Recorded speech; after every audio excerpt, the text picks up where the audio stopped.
Hello students, welcome to EPG Pathshala. I am Dr. Renu Tyagi from Department of Anthropology, University of Delhi. Today I am going to discuss the module Aging, Disability and its Management from the paper Biosocial Gerontology. The learning objectives of this module are: number 1, to understand the aging and disability; number 2, to understand the different measures of functional capacity and disability; number 3 is to understand the factors influencing the onset and the courses of disability; number 4 is to understand the challenges faced by the elderly; and at the end we'll understand the management of the aging disability. First of all, let's discuss briefly the introduction. Aging is a universal process and is accompanied by the slow decline in the overall functions of the body. With the advancement in the technology and modern medicine, there is a remarkable improvement in the life expectancy. At the dawn of the 20th century, the leading causes of the death were infectious and the parasitic diseases that often claims the life of the infant and the children. However, the current scenario presents a shift, and non-communicable diseases have become the most common problems that affects the adult and elderly people, which impose great burden on the global health. In some countries, it has been seen that there is a remarkable decline in the fertility and increase in the longevity. The problem of aging is everywhere and it draws everyone's attention due to the age-related dependency, living conditions, though they are well-experienced citizens of the country. Age is not simply a biological function of the number of years one has lived or of the different physiological changes that the body goes through during one's lifetime, but it is a product of the social norms and outlooks that applies to each stage of the life. Age signifies the wealth of the life experiences that mold who we become. With the medical innovations that increases the life expectancy, old age has taken on a new meaning in the societies with the means to provide the high quality medical care. However, many facets of the aging experiences depend on the social class, gender, ethnic group, and other social factors. The pace and the timing of the aging population varies by a country and by a region. With the increase in the aging population, the old age dependency has also risen. The old age dependency ratio is defined as the ratio of the population aged 65 years and above to the population aged 20 to 64. One of the significant causes of the population aging is a decline in the birth rate. With lower birth rates, younger generations are lesser relative to the older generations, and this raises the average age of the population. Through the phases of the life courses, dependence and the independence level changes. An important feature of the increased life expectancy concerns the quality of the life of the older years. As more people cross the 65 years of the age, they are likely to be unhealthy, less active, disabled, isolated, and depressed. With the increase in the life expectancy and increase in the aging population, regardless of the time trend in disability rate by age, more people will be disabled and in the ill health. Now let's discuss about the aging and the disability. Disability is generally defined as the limitation in the ability to perform a given set of the functions and is generally considered in the framework of a process of impairment in which the specific physiological and pathophysiological processes advances over time, resulting ultimately in disability. WHO also defined disability as an umbrella term which covers the impairment of the body functions or the structure activity limitation, which is the difficulty encountered by an individual in executing a task or actions and participating. Restriction is a problem experienced by an individual during involvement in the life situation. Thus, disability is a complex phenomena reflecting an interaction between the feature of a person's body and the feature of the society in which he or she lives. Various points along the range may be identified. For instance, the earliest stage is marked by the presence of the preclinical indicators such as the measure of the inflammation or the reformed physiological control such as the high weight, blood pressure or cholesterol. These risk factors may be followed by the presence of the distinguishable diseases such as arthritis, hypertension, diabetes, heart diseases or peripheral vascular diseases which can progress. The functional status of the working age and the aging population has significant consequences, which can be socio-economic consequences. The use of the healthcare resources increases dramatically and progressively with advancing age after age 65 years, and this increase are seen mostly in those with the disability. It must also be stressed upon that disabilities which are most common late in the life can occur at any age. So it is very important to evaluate the current trend in order to prevent the likely future functional problems of they who enter late life. The primary focus of the studies on disability has been among those over 65 years. However, more recently there has been increased interest in the near elderly and younger age group as well. There has been a considerable debate on whether we are living healthier as we live longer or are we spending our additional years in the poor health. The answer to this have broad implications for the growing number of the old people around the globe. One way to look into the question is to see the rate of the changes in disability as a measure of the health and the functions. Some scholars believe that there will be a decrease in the prevalence of the disability as the life expectancy increase, which is termed as the compression of morbidity, where others see it as an expansion of the morbidity, that is, an increase in the number of the disability as the life expectancy increases. Another theory that some scholars believe is that the improvement in the technology and the modern medicine will slow down the progression of the chronic diseases. Consequently, the severe disability will decrease.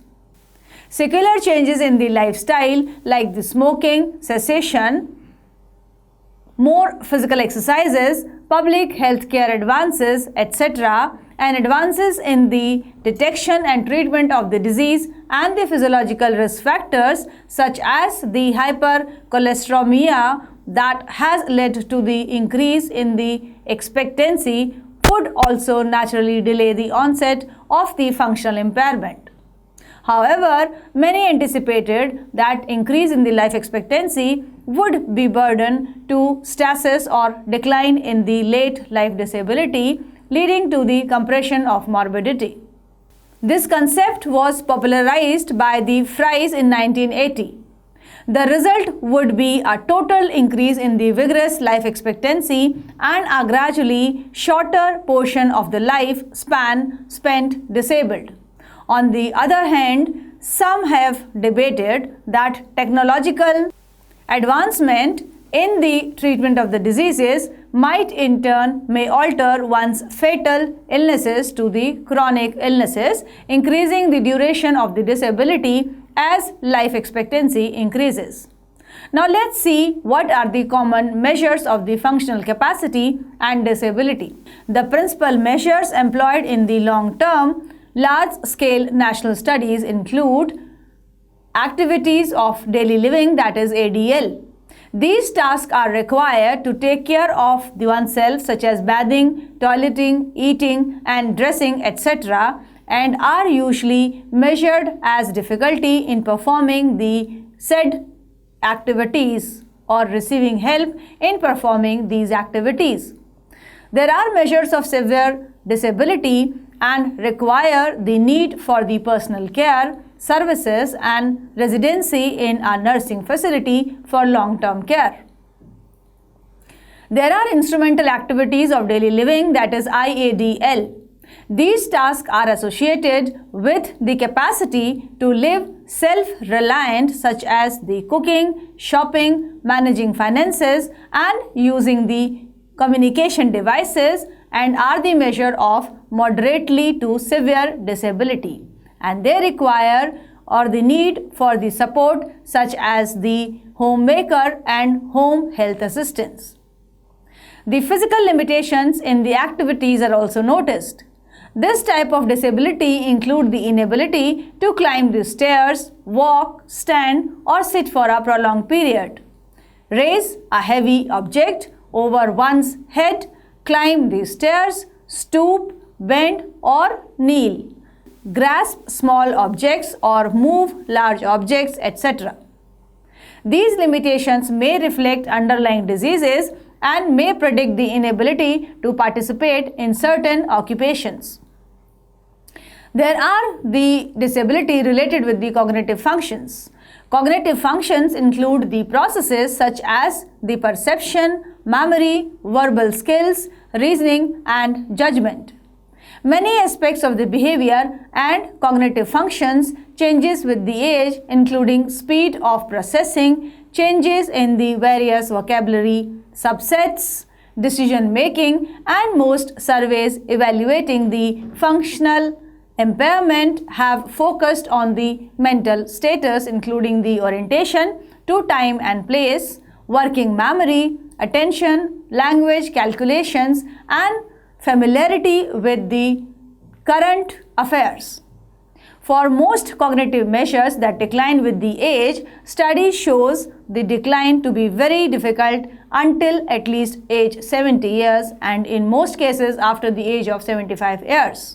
Skirbeck et al. In 2012 proposed the use of a cognitive function-based measure, that is the Cognition Adjusted Dependency Ratio (CAGR), as a measure of aging in population that avoids the drawbacks of the simple age-based ratios such as an old age dependency ratio and measures based purely on the physical functions.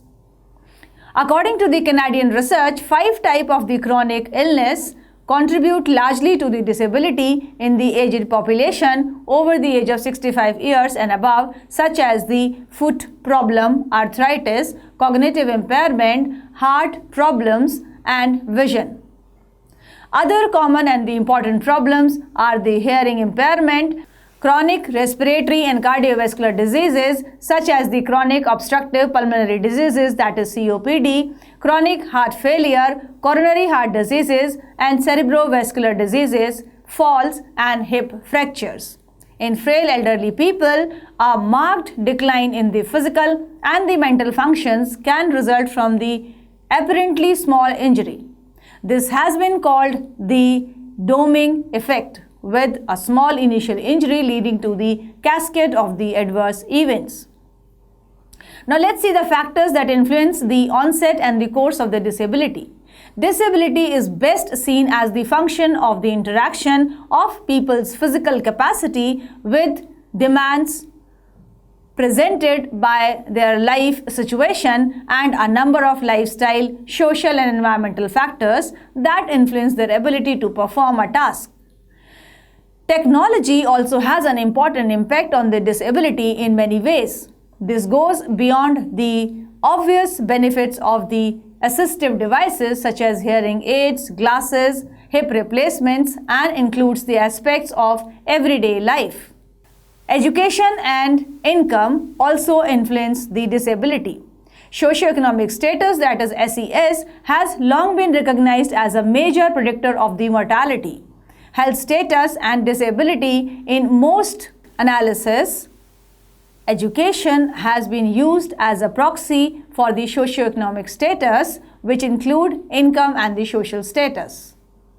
Thorough analysis by Cutler and the Leras Monnet in 2006 and 2010 concluded that the health education gradient is found both for the health behavior and for the health status, and suggest that the cognitive ability and decision-making patterns explain a large portion of the gradient.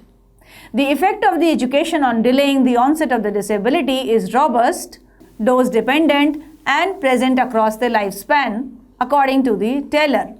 In addition to the leading to higher income and the professional status, it provides greater access to the health care, health insurance, and technological and personal assistance.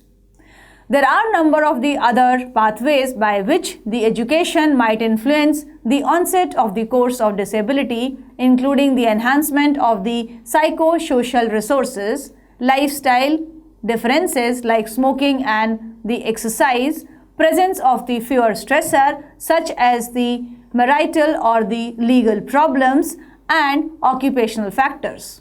For instance, more educated individuals are less likely to be exposed to the risk of the injury common in agricultural, commercial, fishing, and construction work, etc. Poverty poses special risk as it is associated with the significant increase in many biological risk factors for its health and the disability, especially during the midlife and old age. Poverty is related to not only the onset but also to the course of disability. Regardless of the specific pathways operational in a given individual or a group, it is abundantly clear that well-educated, high-income individuals are at a greater advantage regarding the survival and functional capacity, while relatively less educated, poor individuals are at the greater relative risk. One of the important issues raised by the aging society is its impact on the productivity. Adaptation and innovation improvement in the productivity plays a central role in the growth of the long-run living standards, and an important aspect of a society is its ability to innovate and adapt to the changing condition.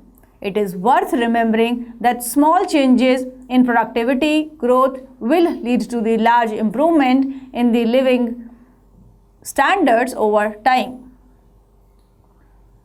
There has been the comparatively less research studies on the impact of the varying age structures on overall economic output, and there are many ways in which the changes in the age distribution can affect the economic output. The effects of the aging can be daunting, and sometimes the fear of the physical changes like declining energy, food sensitivity, and loss of the hearing and vision is more challenging to deal with than the changes themselves. The way people perceive the physical aging is largely dependent on how they were socialized. Therefore, if people can accept the changes in their bodies as a natural process of aging, the changes will not be as severe for them to handle. Now let's see the different challenges faced by the elderly. Aging comes with many challenges. The loss of the independence is one potential part of the process, as are the diminished physical ability and age discrimination. The term senescence refers to the aging process, including the biological, emotional, intellectual, social, and the spiritual changes. This section discusses some of the challenges we encounter during the process. Mistreatment and the abuse of the elderly group is often a major social problem around the world. With aging, the elderly group sometimes become physically frail, and this frailty renders them to become dependent on others for care, even for the small needs like the household tasks, and sometimes for the assistance with the basic functions like eating and toileting. Unlike a child that depends on the another for care, an elder is an adult with a lifetime of experience, knowledge, and opinions, a more fully developed person, which makes the care of providing situation more complex. The aging population is likely to influence the pattern of the healthcare cost in both developed and the developing countries in the year to come. In developed countries, the short-term care and institutional long-term care services are widely available, and the use of the medical care services by adults rises with the age, and so the per capita expenditure on the healthcare are relatively high among the older age group individuals.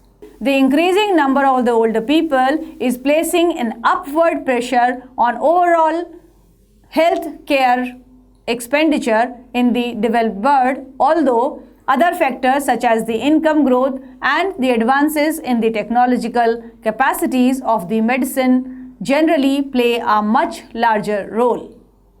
Most aged people above 70 years lose their ability to live independently because of the limited mobility, virility, or other declines in the physical or cognitive functioning, which makes them require long-term care, which includes the home nursing, community care, and assisted living, long-term hospital care, etc. The cost associated with providing this support may need to be borne by the families and the society in poor countries and less developed countries that do not have an established and affordable long-term care infrastructure, which might force the other family members withdrawing from the employment or school to care for the elderly relatives. As more people from developing countries look for the better opportunities and jobs in the cities or more developed towns, their aged relatives back home will have the less access to the informal family care. Now let's see the management of the disability. The measurement of the disability is evolving and has been a rising interest in the development of the additional measures of the disability that accounts for the technological changes. For example, the individual who previously were considered to have instrumental activities of a living, that is IADL disability, due to the inability to shop or pay the bills, can now do these things online and are more sensitive to the impact of the environment on functional capacities, including the factors that restrict participation in activities. There has been interest in measuring a broader range of the functional ability. A set of new self-reported measures has been developed and validated and will first be deployed in the Emerging National Health and the Aging Trends study done by the Friedman et al. In 2011. In the developed world, older people often leave the formal workplace in their later years, although they may continue to contribute to the society in many ways, including the participation in the informal workplace, volunteering, or providing the crucial help for their families. There is no physiologic reason that many older people cannot participate in the formal workforce, but the expectations that people will cease working when they reach a certain age has gained credence over the past century, in addition to having acquired the more knowledge and jobs skills through the experience than younger workers. Older adults show intact learning and thinking, although there are some declines in the cognitive functions, most notably in the speed of information processing. Moreover, there is some evidences that staying in the labor force after the age of 55 is associated with the slower loss of the cognitive functions, perhaps because of the stimulation of the workplace and related social engagement. Even physical abilities may not deteriorate as quickly as commonly assumed, although relatively little is known about the relationship between the age and productivity. In future, the need for the long-term care services both formal and informal, will be determined mostly by the changes in the number of the people in the old age groups, in addition with the development in disability rates. With the increase in the life expectancy and the numeric growth of the older generations, demographic thrust will likely raise the demand for the health care. This growth could be lessened by a drop in disability among older people. The narrowing gap between the female and the male life expectancy, reducing the widowhood, could mean an increase in the informal care by the older spouses. The built environment can also be important, as the absence of stairs or the presence of the elevator, ramps or electric wheelchairs dramatically improve the mobility. Lastly, but important, social activity has always been shown to have a close dependent favorable impact on the development of the ADL or IADL disabilities.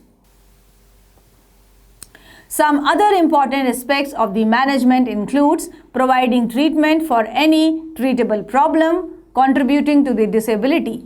Age-related disability should not be viewed as untreatable. We should look for the treatment and contributing problems which are feasible, such as the uncontrolled cardiac, respiratory or metabolic diseases like heart failure, hypothyroidism, reversible causes of hearing loss such as the VEX, and potentially treatable neurological diseases such as tumors. Reviewing the drug treatment, medication can also contribute to both the problem of the disability and the solution. Polypharmacy and the increased susceptibility to the drug side effects are some of the issues surrounding the medication in the older people, which should not be ignored. Vitamin D deficiency should be recognized and treated among the elderly. The Department of the Health has recommended that people over the age of 65 years take vitamin D supplement. Early mobilization also plays an important role. Early detection and prevention is necessary for providing a better quality of the life for the elderly, including the frequent exposure and screening to the healthcare system to prevent any chronic disease with proper medication. Nutritional support also plays an important part. Elderly people have relatively more body fat and less lean body mass, resulting in the lower metabolic rate. Therefore, the calorie needs are reduced, so the diet need proportionately more protein, essential fat and micronutrients. So avoiding obesity is also beneficial for the elderly. The aim to meet the minimum nutritional requirement to provide the adequate dietary fiber and address the specific disease risk such as cardiovascular diseases, stroke, diabetes and osteoporosis. Oral health and the provision of the dental treatment are very important. The comprehensive rehabilitation is also important. Occupational therapy and the provision of the aids can improve the quality of the life. Providing friendly home adjustment such as the grip rails, stair lifts and removal of the danger such as the loose carpets or inappropriate footwear can be helpful. Now let's summarize what we have learned so far from this module.